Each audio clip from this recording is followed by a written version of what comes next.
Tu en as marre du métro, boulot, dodo. Tu veux changer de vie. Je vais te montrer 13 habitudes qui ont littéralement changé ma vie et qui peuvent également changer la tienne. Ces habitudes m'ont fait passer d'un mec lambda, timide, à ce que je suis aujourd'hui. Quelqu'un qui ose, qui agit, qui a de la discipline, qui a un mindset, qui n'a plus peur. Pour en arriver là, j'ai dû travailler sur moi-même. J'ai dû faire une introspection sur ma vie, sur mes faiblesses, mes forces, mes qualités, mes défauts. J'ai dû revoir ma façon de penser. Ce travail a duré environ 2 ans. 2 ans dans lesquels j'ai pris la décision de quitter mon travail, de lancer une chaîne YouTube, d'oser, d'agir. Pour devenir la meilleure version de moi-même, pour devenir littéralement quelqu'un d'autre, j'ai dû revoir ma façon de vivre. J'ai dû revoir mes habitudes. Aujourd'hui, je vais vous faire part, si toi aussi tu veux devenir la meilleure version de toi-même, 13 habitudes qui ont littéralement changé ma vie. La première habitude, elle commence dès le réveil. Tu en as probablement déjà entendu parler, mais dès que ton réveil sonne, c'est maintenant qu'il faut agir. C'est le début de ta journée. Tu te lèves. Ça paraît bête, mais on connaît tous dans notre entourage, même toi probablement tu le fais. Quand ton réveil sonne, tu te recouches. Comment veux-tu que ta journée soit parfaite, soit une journée où tu travailles dur, où tu fais quelque chose de ta vie, si dès le matin, tu essayes déjà de gratter 10, 20 minutes. Dans une journée, tu n'as que 24 heures. Crois-moi bien que ces 20 minutes, tu peux les regretter à la fin de ta journée. Donc, à partir de maintenant, dès demain matin, quand ton réveil va sonner, tu vas te lever, tu vas aller faire ton café, tu vas prendre ton café, mais tu ne te recouches pas. Tu n'allumes pas ton téléphone pour aller sur les réseaux sociaux. La discipline, c'est la base et ça commence dès le matin. Maintenant que tu t'es réveillé à ton premier coup de sonnerie, la journée peut commencer. Tu prends ton café, ton thé, tu prends ton téléphone, tu vas dans Notes ou tu prends un calepin, peu importe, et tu notes tout ce que tu dois faire dans ta journée. Du plus important au plus banal. Il faut absolument arrêter de tout remettre à demain. Tu ne fais au final que retarder et potentiellement rajouter des problèmes, rajouter du stress. Tu vas donc, une fois ta liste terminée, prendre la première chose que tu as notée, que tu as à faire de plus important et tu le fais maintenant. Toute ta liste doit être cochée, doit être terminée avant même de te divertir. Tu n'allumes pas TikTok, tu n'allumes pas les réseaux sociaux, Instagram, Facebook, Netflix, peu importe. Tu fais la première chose que tu as à faire dans ta liste avant toute chose. D'ailleurs, ça fait une transition parfaite avec la 3e habitude que tu dois prendre. Tu dois travailler avant de te divertir. Te divertir, c'est super simple. Tu peux passer comme tout le monde 4 heures sur TikTok sans t'en rendre compte. 4 heures à regarder une série en te disant j'arrête au prochain épisode et au final t'en lances un autre et puis tu dis que tu t'arrêtes et puis t'en lances un et puis ou alors tu te dis je n'ai rien fait. Se divertir, c'est simple et rapide. Mais travailler, ça demande de la discipline et c'est beaucoup plus dur et c'est pour ça que tu dois le faire en premier.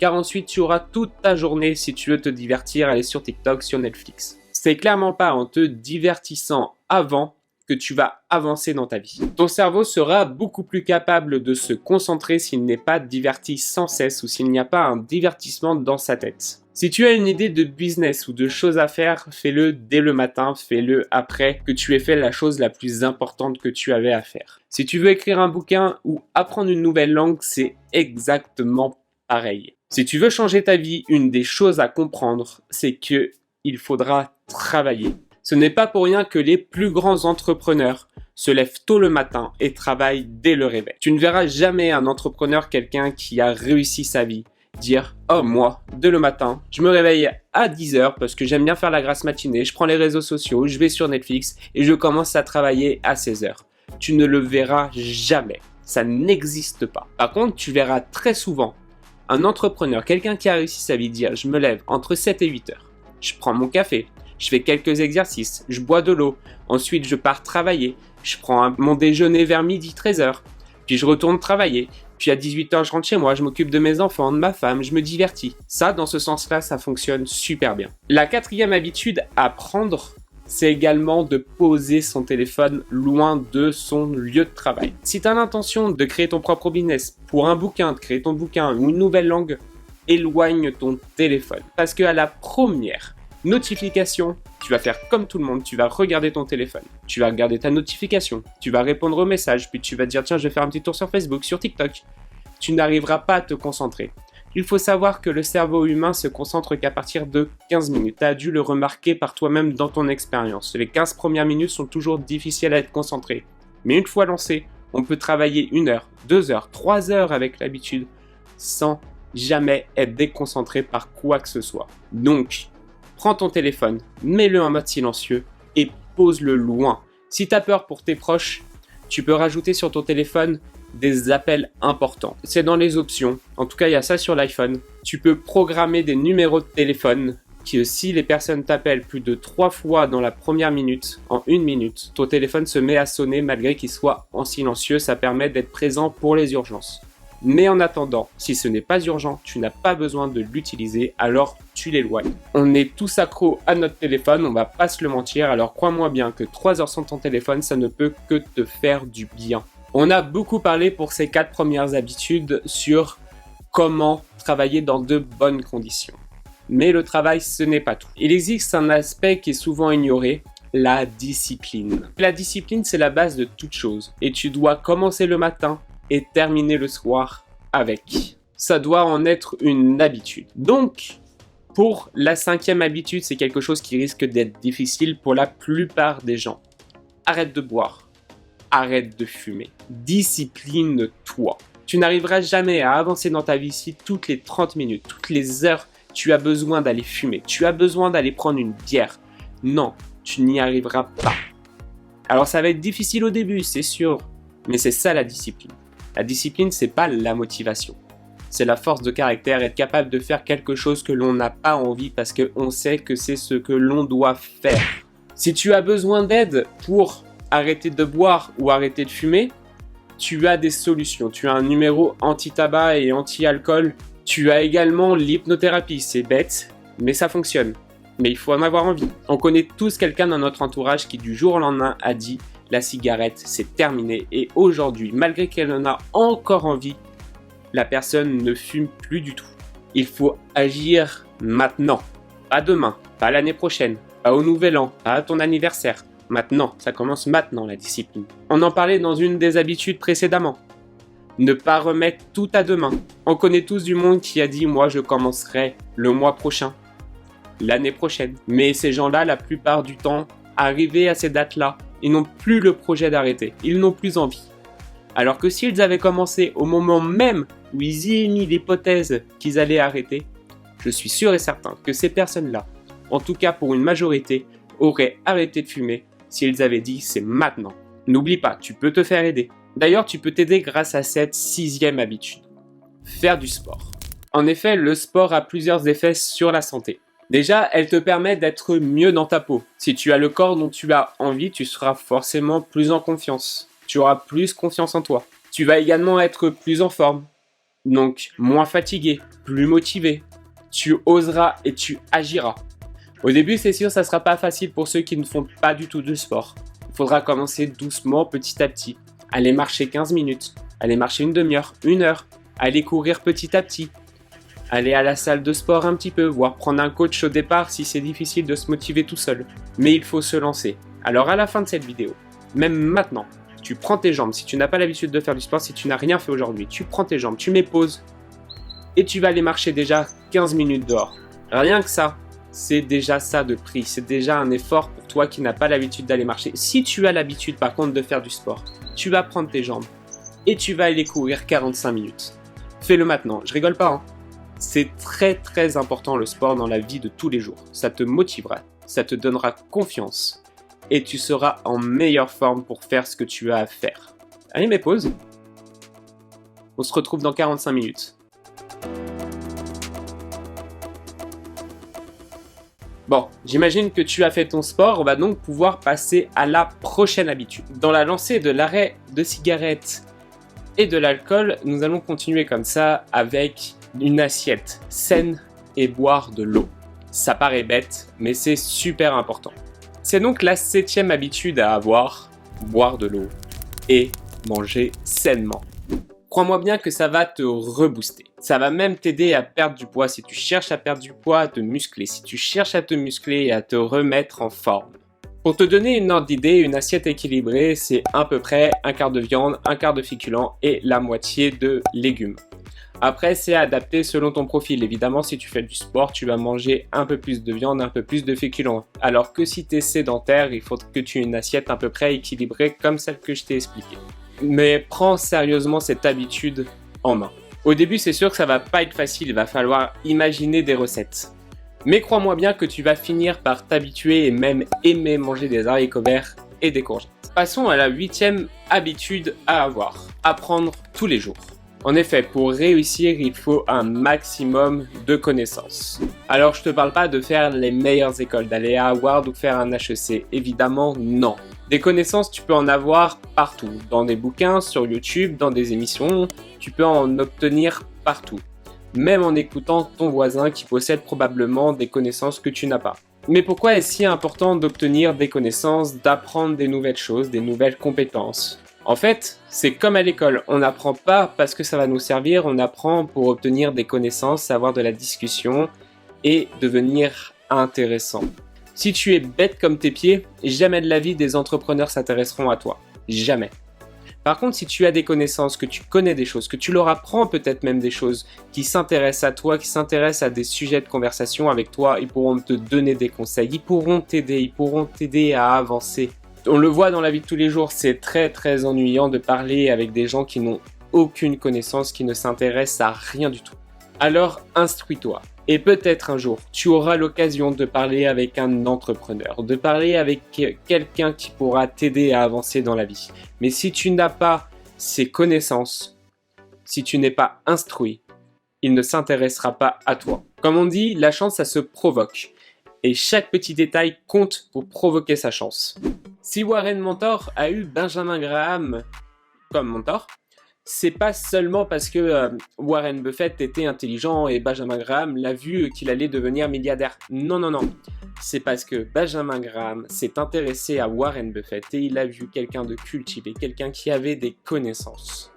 Fouille chez les grands entrepreneurs et tu verras que la plupart sont instruits. Et c'est parce qu'ils étaient instruits qu'ils ont provoqué leur chance. On a beaucoup parlé travail et santé. Parlons maintenant d'un sujet qui est très très important, peut-être même le sujet le plus important, le mindset, la discipline. Le mindset et la discipline, c'est voir la vie en positif. Toujours vouloir rester dans l'envie d'avancer et de réussir malgré les difficultés, malgré les échecs. Et c'est pour ça qu'il faut commencer à avoir une habitude de pensée positive. Ça paraît con, mais c'est prouvé scientifiquement que la pensée positive fonctionne. Ce n'est pas de la magie, c'est de la science. Ce n'est pas un truc spirituel ou sectaire. Il faut plutôt voir ça comme une provocation de la chance.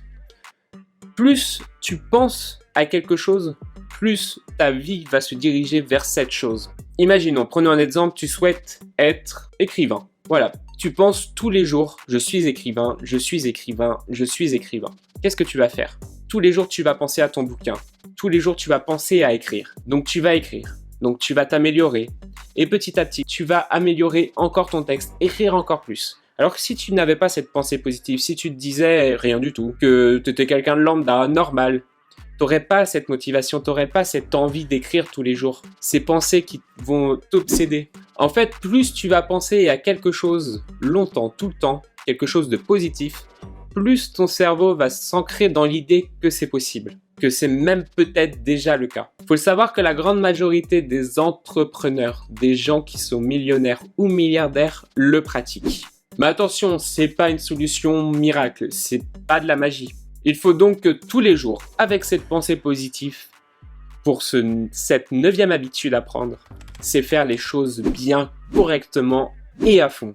Il faut que tous les jours, tu donnes le maximum de toi-même. Il ne faut pas que tu te dises « ça, je dois le faire ». On m'a dit de le faire, c'est la discipline, il faut que je le fasse, mais je vais le faire à l'arrache, je vais le faire vite fait, et puis peu importe. Imaginons tu veux devenir musclé, tu veux devenir le futur Arnold Schwarzenegger. Si tu vas à la salle parce qu'on t'a dit tous les jours que tu devais aller à la salle, c'est ça la discipline. Si tu y vas sans l'envie, enfin, tu n'auras pas envie forcément au début, mais sans cette motivation, sans te donner à fond, au final tu feras cette séance dans le vide et ça te ne servira à rien du tout. Si tu veux ouvrir un business et que tu fais ton site internet à l'arrache, c'est pareil, tu n'attireras pas les clients. Au final, tu aurais mieux fait de ne rien faire. La prochaine habitude que tu dois avoir, c'est rêver grand. Tu veux devenir millionnaire, t'y crois, tu rêves de pouvoir devenir millionnaire, alors rêve de pouvoir devenir multimillionnaire. Tu veux sortir un best-seller, alors rêve de sortir des best-sellers. Tu vois un peu le truc? En fait, le problème de rêver possible, de rêver ce que tu penses que tu peux le faire, c'est que tu vas te limiter dans tes pensées, tu vas limiter ton travail, tu vas limiter tes objectifs. Alors que si tu rêves grand, tu vas voir grand, tu vas voir loin. Si tu échoues, si tu as échoué d'être multimillionnaire et que tu deviens millionnaire, bon, tu as échoué, mais tu es quand même millionnaire. Si ton rêve était de sortir des best-sellers, mais que tu n'en sors qu'un, au final, tu en as déjà sorti un. Permets-toi de rêver plus grand et de te donner les moyens de rêver plus grand. Tout est possible dans la vie, sache-le. Dans ton parcours professionnel ou personnel, tu vas essayer. Grâce à ces habitudes, tu vas essayer longtemps, tout le temps. Mais des fois, tu vas échouer. Souvent, tu vas échouer. Régulièrement, tu vas échouer. Tu vas avoir des critiques. On va te juger. On va te dire que ce que tu fais, ça ne sert à rien. Mais sers-toi de ces échecs pour apprendre. Ça paraît bête, mais ne vois pas ça comme des échecs. Vois ça comme un apprentissage. Ne tombe pas dès le premier échec. Ne déprime pas dès le premier échec. C'est dans la douleur qu'on se construit et c'est là qu'il va falloir avoir une discipline de fer. Parce que ton objectif, peut-être que tu l'atteindras dans des années. Peut-être que tu mettras 10 ans à l'atteindre alors que certaines personnes l'ont atteint en 1 an. Mais c'est pas parce que les gens l'ont atteint en 1 an que toi tu dois l'atteindre en 1 an. La prochaine habitude est de ne jamais abandonner. Crois toujours en toi. Tu es le seul ou la seule qui peut maîtriser tes actions. Ne laisse pas les autres te déprimer, te juger. J'ai une amie qui dit souvent « Crois en toi car tu es ton premier fan ». Si tu ne crois pas en toi, personne ne croira en toi. Mais attention, d'ailleurs c'est pour la dernière habitude, utilise les jugements constructifs et prends-en compte. Des fois elles seront blessantes, elles vont te toucher, elles vont te faire souffrir. Parce que tu vas devoir revoir certaines façons de penser. Peut-être que tu as travaillé pendant des mois et des mois sur un bouquin, des semaines et des semaines sur un site internet. Tu le montres à tes amis et ils te disent non, il manque ça, il faut que tu fasses ça, ça c'est moyen, ça c'est bof. Ça va être blessant parce que tu as travaillé dur sur ça. Mais si les jugements sont constructifs, ils vont pouvoir t'aider à avancer si tu en prends compte.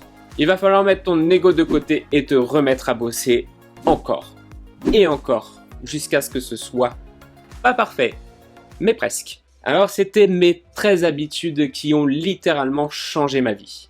J'espère qu'elles te seront utiles. D'ailleurs, si tu as apprécié la vidéo, si tu es d'accord avec moi que tu as l'intention de faire ces habitudes, même si tu n'y as pas l'intention d'ailleurs, n'oublie pas de liker la vidéo et de t'abonner. Tu peux également mettre tes habitudes dans l'espace commentaire et je te dis à la prochaine pour une nouvelle vidéo. Allez, ciao!